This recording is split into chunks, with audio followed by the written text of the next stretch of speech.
Come with me, I'm headed down the right path. I feel so brave, my head held high and I'm showing class. Dreams ignited, every day I truly give my best. I'm thriving excitedly to be the very best version of myself. I'm so bold and I'm so brilliant. I feel amazing, I feel so resilient. I'm so bold and I'm so brilliant. I'm so amazing, I feel so resilient. Welcome to the Chundria Brownlow Show. I'm your host, Dr. Chundria Brownlow. In today's episode, I'm joined by author and storyteller Bridget J. Harris, whose powerful memoir, Therapy, Wine, and God, dives deep into healing, faith, motherhood, and starting over on your own terms. It's a beautiful and honest conversation, and I'm excited you're here for it. Let's get into it. Bridget J. Harris, welcome to the show.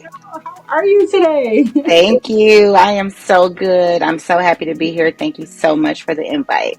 Of course. So let's dive straight on in and let's talk about your book. Get It's into called it. Therapy, Wine, and God. And my first thought was, what inspired you to write this book? But more importantly, I'm curious of what was happening in your life and why you felt this story needed to be shared. So, my dad was also a writer. He was a journalist, a playwright, and he had been telling me forever, like, you need to write a book, you need to write a book.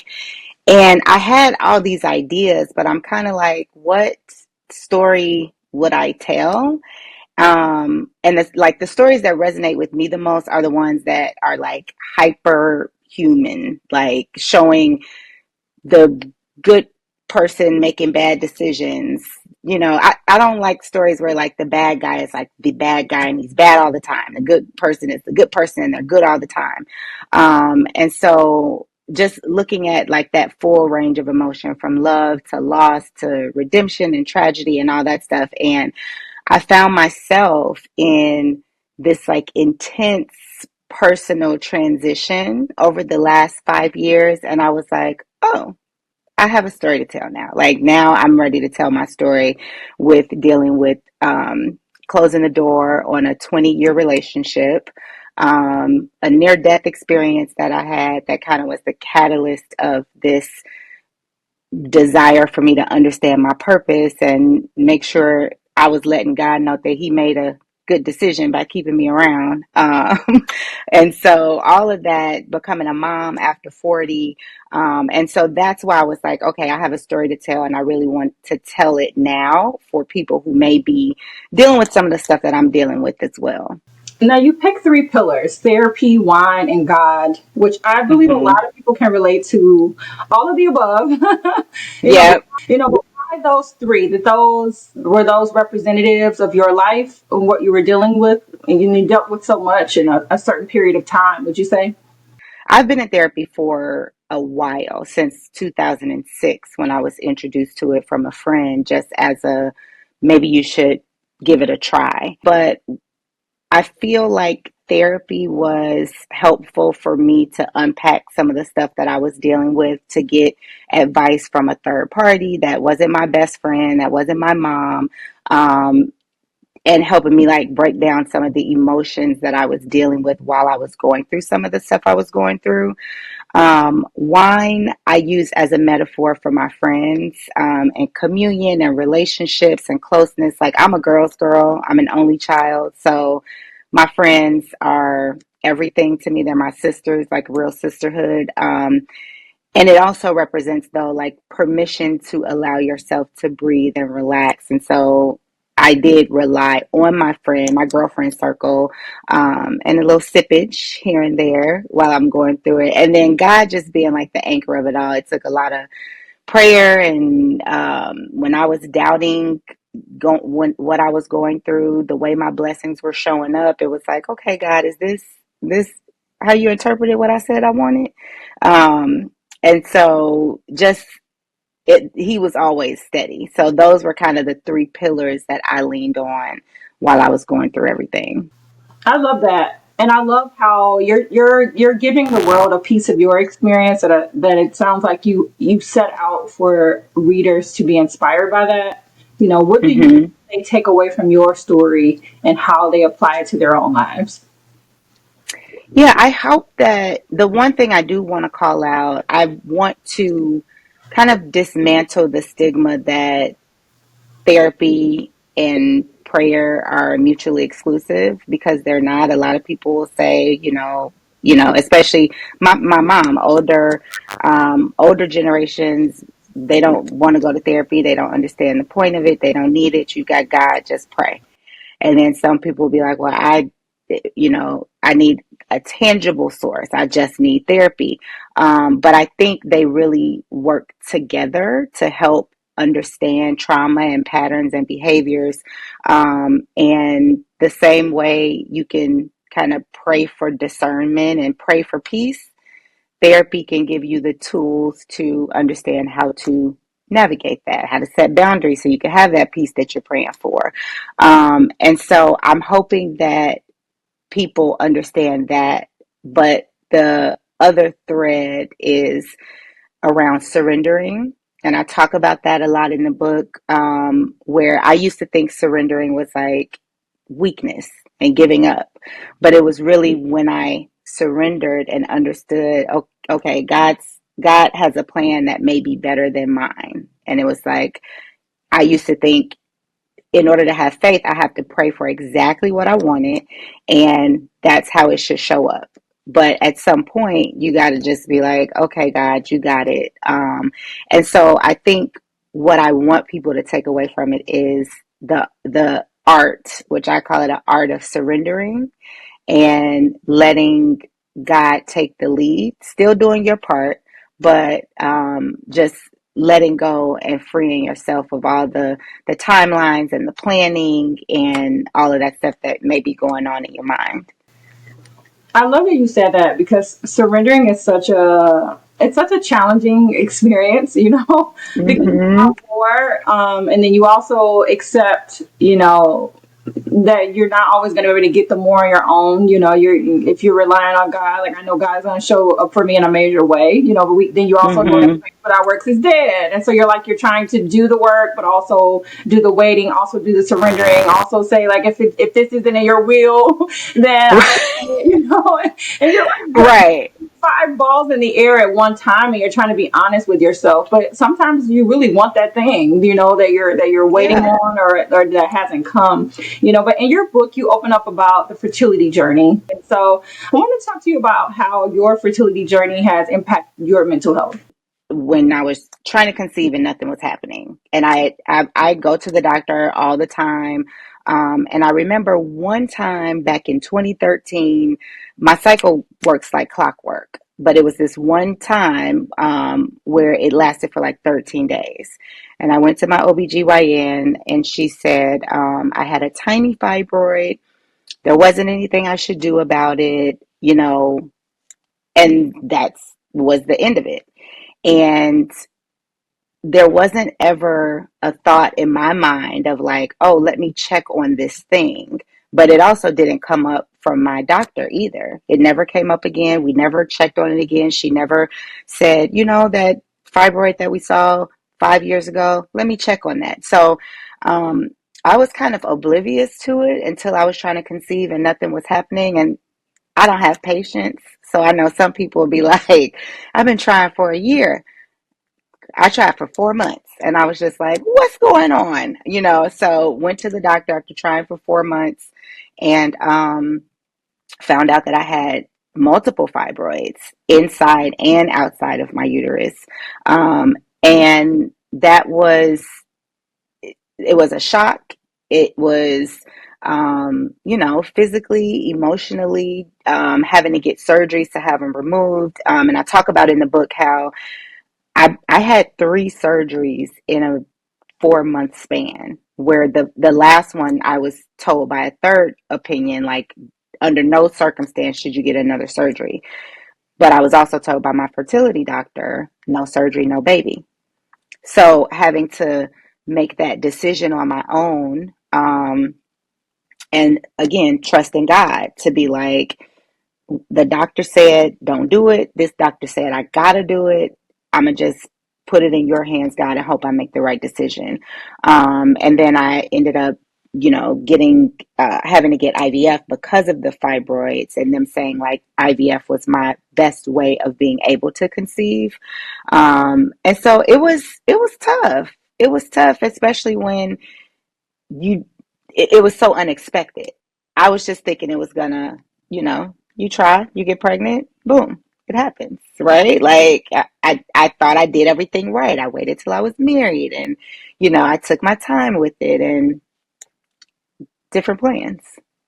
And what I love that you said Hmm. is you're very impatient, I like to call it passionate, like I know what I want and I'm Yeah. going to charge ahead and I'm going to go and I'm going to go after it, with fervency. And so for you, Hmm. how do you, at that point and in your present life, how do you balance hope with heartbreak? Like your heart is breaking in Mm. those 4 months, but you are still hopeful. You are still going back to that doctor. And I think that story can apply to a lot of areas of our lives where our Yes. hearts are breaking. Like I am not getting the very thing that I want. Whatever the thing is, and even for anybody watching this, whatever the thing is that you really want, you're not getting, but you're still going after it. And I think it just takes a Yeah. special mindset. What advice do you have for anyone watching to balance that hope with the heartbreak? Yes, that is such a good question and good point, because hope and heartbreak do exist together. And I think uh, just understanding that God doesn't always operate on our timelines. I had to release the lie that I was behind on everything. I had hit 40. I felt like, okay, I'm not married. I don't have the kid. I don't like, I'm behind on everything. At least that's what I thought. And it's like, well, that wasn't the timeline that God was operating on. He wasn't on my timeline. But I would also say, what's delayed isn't denied. It doesn't mean that it's not going to happen. And so, my journey to motherhood, while it wasn't traditional, um, at least, and uh, IVF is now becoming more and more necessary because women are waiting longer, or, having complications earlier. Um, I wouldn't trade it. I wouldn't trade it for the world. But I would just say, again, releasing the lie that you're behind. And just because it's delayed doesn't mean that it's denied. Thank you for saying that, Bridget. And that resonates with me, and I'm pretty sure a lot of people out there, and just watching you become a mother at 40, after 40, and then just how that reshaped. I like to say, what I like to call this is a myth buster, because those are the things that we believe, whether we tell ourselves, whether it's the voice in your head or whether someone told you, and so I'm just always inspired by women like you, that have become mothers, that, when there were barriers, but you got them out of the way and you were at home with your baby. And I love that. Yes. And, how do we let go of societal expectations or timelines? Because that can be the loudest noise. I want people to know you don't know where people are in their journey. So chill.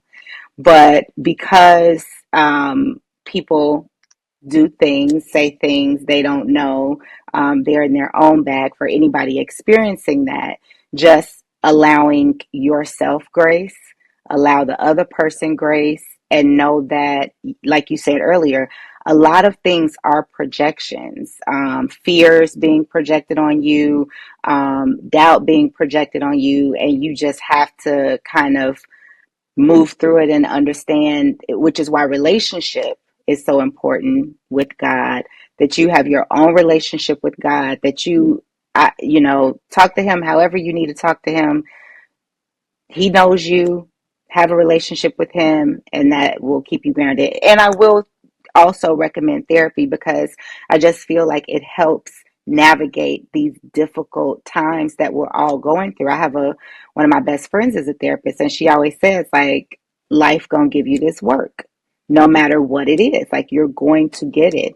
And therapy is really just a tool that you can have in your back pocket to help you navigate through whatever it is that you're dealing with. So, You said something really spectacular a little bit ago. You said sometimes we feel behind in life. I want to talk about in areas in your book where you talk about evolution, whether it be yours or encouraging your readers to continue to evolve, and continue to honor those things that they want deep in their heart. Is there anything aligned with that for your reader? Yes, I was confused about the way my blessings were showing up. And it's the kind of the age old story of like you're asking God for flowers, and instead he gives you dirt and seeds and water. And you're like, but I wanted the flowers. I wanted the beautiful part. And he's giving you the tools that you need to get there. Um, but not it doesn't look the way you thought it would look. And so I talk about, the fact that I was in a relationship for 20 years off and on. And that was hard for me to discuss because I coming out of it, I felt stupid. I just felt like, man, I let somebody play in my face and waste all my time. But part of my evolution was understanding I played a part in that too. I was not being handcuffed, and knowing how to move away from a space, navigate, just taking more agency in your life to understand how you need to move, I think is a bigger part of the evolution, which is in terms of when you want to start a family, how you want to move in your career. We're not just, life isn't happening to us. We have a role and responsibility in that too. And so I think that's a big part of it as well, just understanding the agency that you have as you navigate through, and knowing that, at the end of the day, the universe is working for you, not against you. So being intentional about what you want. And I would say that is a key, because if you don't have intention, you can, anything can pull you in a different direction. And now you don't even know where you're headed. But if I know that I'm trying to get from point A to point M, it could be a straight shot. I could be going around a circle, but I don't get lost because I know exactly, okay, I got to keep my eye on that M. I'm headed that way. I'm headed in that direction, and I might detour off to the left a little bit, but I know that my intention is to get back over there. So that's part of it as well.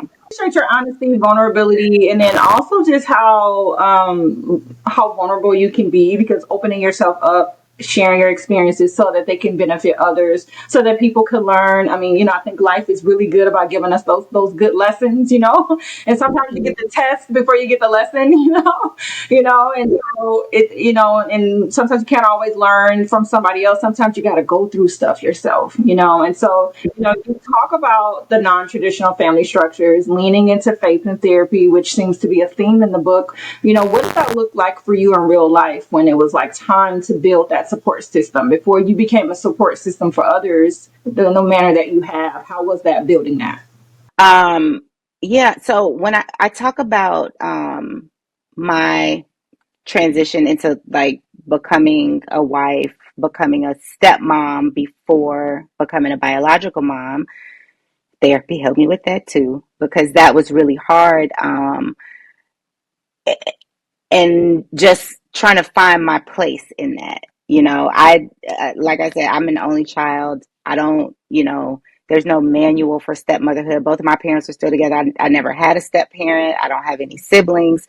So I'm in a space where I'm dealing with a man, I'm dealing with his children, I'm dealing with his exes, because there were multiple ones. And it's really a learn as you go, and being open enough to understand that I don't know how this works. I don't know how to do it. So I'm just going to do my best. I'm going to show up. I'm going to give myself some grace because I don't know what I'm doing. And I hope that everybody else around me is giving me that same grace as well. So that's just one of the things that I talk about in terms of like, stepping into a blended family and trying to navigate that space and understand my role. Am I overstepping my boundary? Am I showing up enough? Am I giving enough love? Am I doing too much? And so I think, again, just the idea of learning as you go, but being willing to learn. I love that. And that's really special, I mean, in navigating those relationships, however they come and whenever they come, it's still going to take some real tender care, to Mm-hmm. navigate those for sure. And so sometimes we become we need a support system, and then sometimes we need to be the support system. So I love Yes. your dynamic, and I love how at the end of the day, you roll with the punches, and I love that Yes. Have to. in you. And so Yes. you have a true strength, that shines, and so I would say, Thank who do you. you attribute that strength to? Would you say your parents and the longevity of their marriage? My parents for sure, but also my friendship circle. Like my girls are dope. I have an amazing group of friends. Some of them, I talk about in the book how a lot of times you see a crew when you look at girlfriends, whether it's Sex in the City or the show Girlfriends, and it's always like a group of four. And my friends never worked like that. Like I never had a crew. I had different friends in different places. I have some from high school that I'm still real tight with. I have my college friends. I have colleagues that turned into friends, and everybody kind of has a special place in my life of how they pour into me and I pour into them. And so I think my friends are probably one of my key pillars in helping me get through life. And then, of course, my parents and seeing their relationship, which to your earlier point, though, about outdated ideals. And I think sometimes you can place yourself so deeply into, oh, my parents are together. They've been married for 50 years. I want that. And times have changed. So it looks a little different. I always say, like, when I was first turned 40, I'm like, oh, wait, I'm 40? Like, my parents were grown when they were 40. I'm like, I don't know nothing. I don't feel grown. Like, That's I amazing. need my parents. Where is the book? Um, And so just saying that to say, um, even though they are such a huge influence in my life, I had to disconnect from my life being exactly the way theirs was, or my love looking exactly like theirs was, because it's good and bad. It's good because I had a father that loved me and I experienced unconditional love, but that also meant like I'm not I'm not taking just anything. And that's harder to find. And so not panicking in that space, but definitely my parents, I would say, being my support system, and then my friends. Oh, I love it, love it, love it. I have enjoyed talking to Yes. you so much today. And before we wrap Thank up, I want you. to ask you a couple of rapid fire questions, if you don't mind. Okay.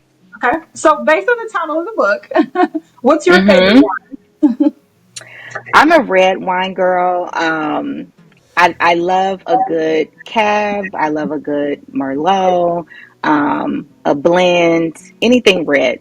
I'm a red girl, and champagne, but Love it. Okay. If you could go back in time to little Bridget, one thing hmm you would tell her? relax. Just relax. I'm a Virgo, so girl, it's just sometimes I'm look back and I'm like, I wish you just would have been having more fun. Everybody you dated didn't have to be your boyfriend. Just relax. Everybody wasn't husband material. Just have fun. Um, yeah, that's what I would say. Relax.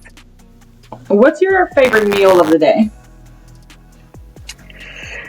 So I don't eat a lot. I'll do like a one meal a day, and so dinner because I'm a coffee. Wake up in the morning, have coffee.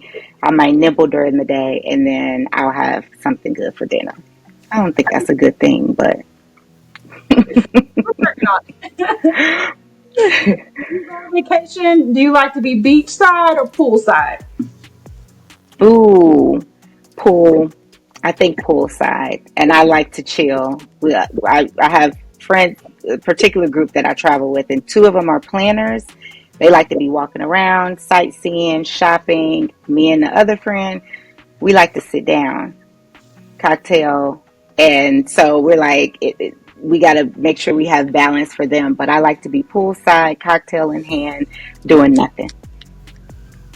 Who's the funniest person you know? My husband. He's crazy. My husband and my parents. They are a hoot. And I always tell him he's not funny. So when he sees this, he's going to be like, I told you I was funny. What's your most memorable travel destination? Oh, okay. I got to pick two for this one. One is South Africa. It would. I visited the continent twice. The first time I went to West Africa, I didn't know what to expect. I thought it was going to be like South Africa, and it wasn't. It was a beautiful experience, but my mind and my soul wasn't ready for what I experienced. So going to South Africa, it was just beautiful. Everything from like the safari. We went to Johannesburg, which is more city-like. We went to some wineries. So that was great. And then I would say Italy. Positano, being on the Amalfi Coast. It was like, those are two places that I want to go again before I visit other places. So Italy and South Africa. Love that. Name a purchase, big or small or tiny, that brought you so much joy. Look, since I did IVF, does my baby count? Yeah. Yes. I don't know if that's a thing, but I had to pay for the medicine, so I would say that. But also, I just I love to travel. So anytime I buy a plane ticket, I try to make it worth it, because I love to explore and see other places in the world. I love it. Last one. When you wrote the final word of this book, how did you celebrate? Oh, I did pop a bottle of champagne. Popped a bottle and just called everybody. I think I was crying, crying at the end of it. I was nervous. I'm like, because part of it is like you're writing it, and sometimes I would be like, this is so good. I hope this helps people. But then sometimes I'm writing and I'm like, who cares? Like, who's going to care? And so just that, like being done with it and being like, and I remember getting like the copy of it, the dummy copy of it in the mail, and opening that with my husband and my baby, just being like, it's finally here. So yeah, did a little cheers. Yay! I hope today's conversation with Bridget J. Harris offered something you didn't know you needed, whether it was perspective, peace, or simply the reminder that you're not alone. Thanks for spending time with us on the Chundria Brownlow Show. Come with me, I'm headed down the right path. I feel so brave, my head held high and I'm showing class. Dreams ignited, every day I truly give my best. I'm thriving excitedly to be the very best version of myself. I'm so bold and